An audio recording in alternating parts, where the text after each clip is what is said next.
Hi, this is Chuck Rice, President of Oklahoma City Astronomy Club. I'd like to welcome you to this month's meeting, and I'm glad everybody's here. Happy New Year, happy holidays. Hopefully everybody made it through with all their wishes granted by Santa, and all of their New Year resolutions are well in force, and hopefully you got some great astro gear. So we're here for the club tonight, and let's see, our tonight's speaker is going to be Tom Arnold. He's going to tell us about the new planetarium plans. So I'm sure he was begging Santa for some help with that.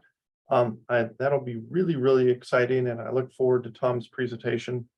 And then Eileen Grabowski, our club program director, is going to be talking about Globe at Night for 2023 and citizen astronomy. So that will be really awesome. Anyway, it's been a great year in 2022 for the club. Okie-Tex was a success. A lot of wonderful things going on. A lot of club members, active, vibrant. We're back in the auditorium after COVID delays and so forth. So let's hope all of that can continue in 2023. Another thing is, remember to get new calendars for 2023. This is the best time to do it, obviously.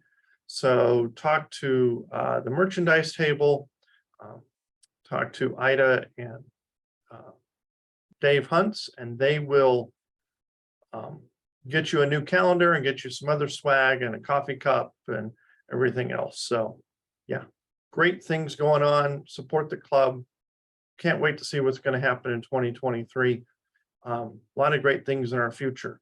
But ironically, I got an email on the other day from, let's see, his name is John Huffman, and his father, Bill, was a founder of the Oklahoma City Astronomy Club. And he sent me this email because he found some newspaper clippings about the early days of the Astronomy Club. So let me share that here. Share that screen, and you can see that this is a picture here. The caption says Mayor Jim Norick above right. So there's Jim Norick. You can tell he's a mayor because he's all polished, lots of Brill cream in his hair, bow tie, nicely dressed, sharp suit, looks like a politician. And I believe this is from 1958, some of the early days of the club, because if I zoom in and we look at the article, it talks about Edward C. Brett, who is our club secretary. So let's zoom in and we'll see. It says Stargazers, officially the Astronomy Club of Oklahoma City. So we've had our name wrong for 50 years, or oh my God, 58. Oh my God, what is that? Let me get a calculator. I can do math. 2022 minus 1958, 64, 65 years. Wow, that's awesome.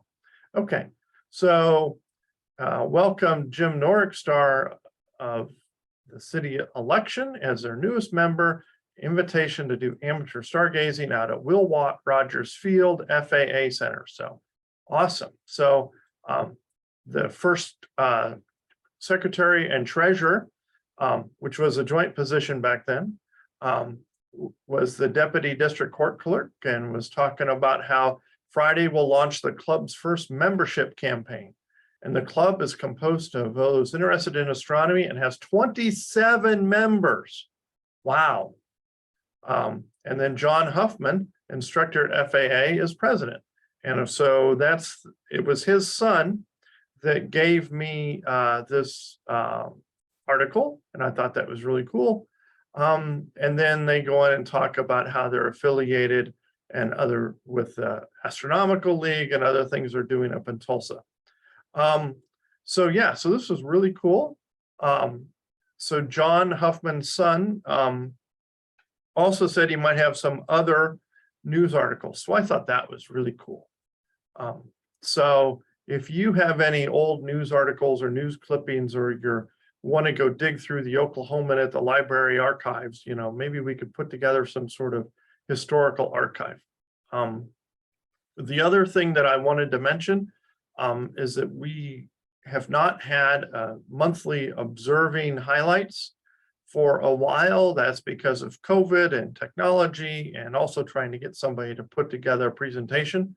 So I saw this on the internet. I've known about it, but I thought maybe this would be a great option for everybody. It's a program put out by NASA and the Jet Propulsion Lab.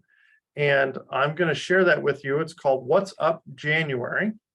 So let's share that and let's hit play and we'll listen to what they say. What's up for January? Planets have some close encounters, the bright stars of winter, and a chance to catch a comet. All month after sunset, you can see 4 planets without the aid of binoculars or a telescope. You'll find Mars in the east, Jupiter high overhead, and Saturn in the southwest with Venus. January 2nd finds the Moon and Mars high in the southeast after sunset in a lovely grouping with the Pleiades and Aldebaran. Then from about January 18th to the 24th, watch Venus cross paths with Saturn as the glow of sunset fades. Look for the pair low in the southwest about 45 minutes after the sun dips below the horizon. The 2 planets appear their closest on January 22nd, when they'll be only 1/3 of a degree apart on the sky. You'll be able to capture both of them in the same field of view through binoculars or a small telescope. On the 23rd, the 2 planets are still only a degree apart and will be joined by a slim crescent moon. And on January 25th, looking to the southwest 30 to 45 minutes after sunset, look high above Venus and Saturn to find the moon only a degree apart from Jupiter, about halfway up the sky. January nights are filled with bright stars.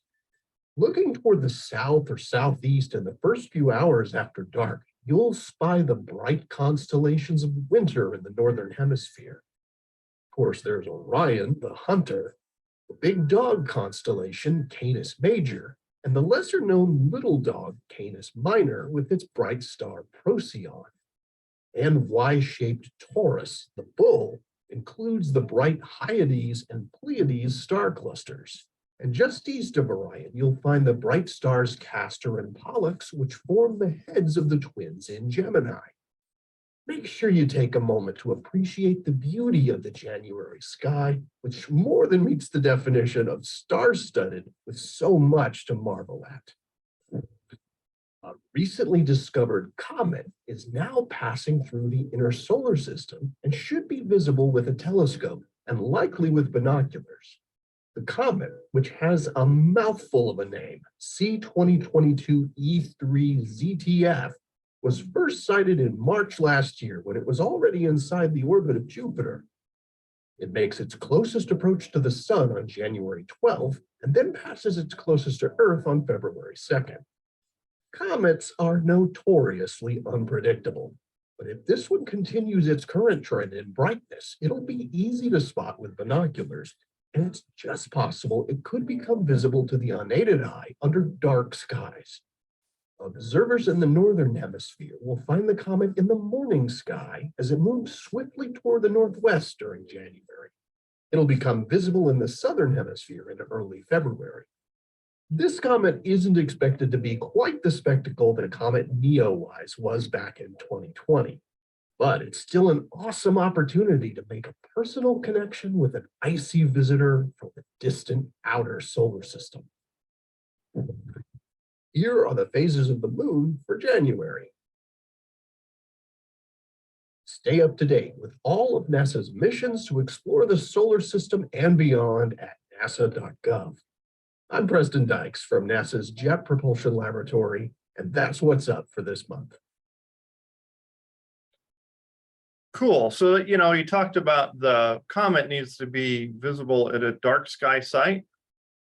And so hopefully, our dark sky site for our Cheddar Range Observatory will be dark enough, but we'll see what's going on. I'm sure some people will be out there talking about it and trying to look at that. So yeah, should be awesome. Looking forward to seeing that. Looking forward to seeing everybody here, and wanted to say, wish everybody again a happy new year and everybody stay safe.